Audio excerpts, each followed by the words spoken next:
Let's start with something simple, Halloween peanut butter cups.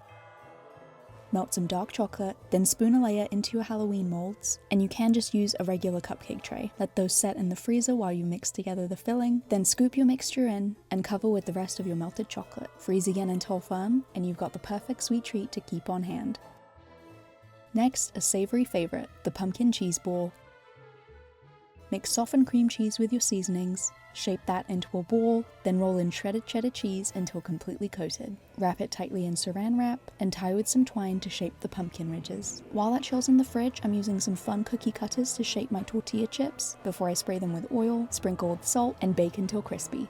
Unwrap your cheese ball, top with a bell pepper stem, and serve it with your Halloween chips or veggies on the side. It's simple, colorful, and the perfect appetizer. Next up, chocolate strawberry ghosts.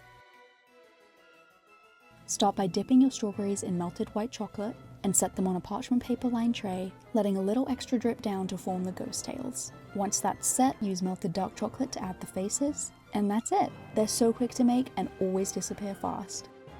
Now for something a little dramatic, bloody cinnamon rolls. I'm unrolling some pre-made dough and twisting it into a greased baking tray for that messy effect. While that's baking, take the icing it came with, add raspberry jam, optional beet powder for extra color, and mix until well combined. Then brush that over your warm cinnamon rolls for the perfect creepy brunch centerpiece. And lastly, these spooky pizza skulls.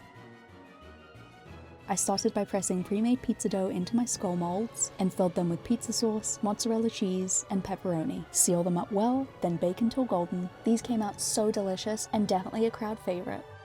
And that's it! 5 Halloween recipes that look fun, taste amazing, and take hardly any time. Which one are you making first? Let us know in the comments, and follow Noom for more easy recipes.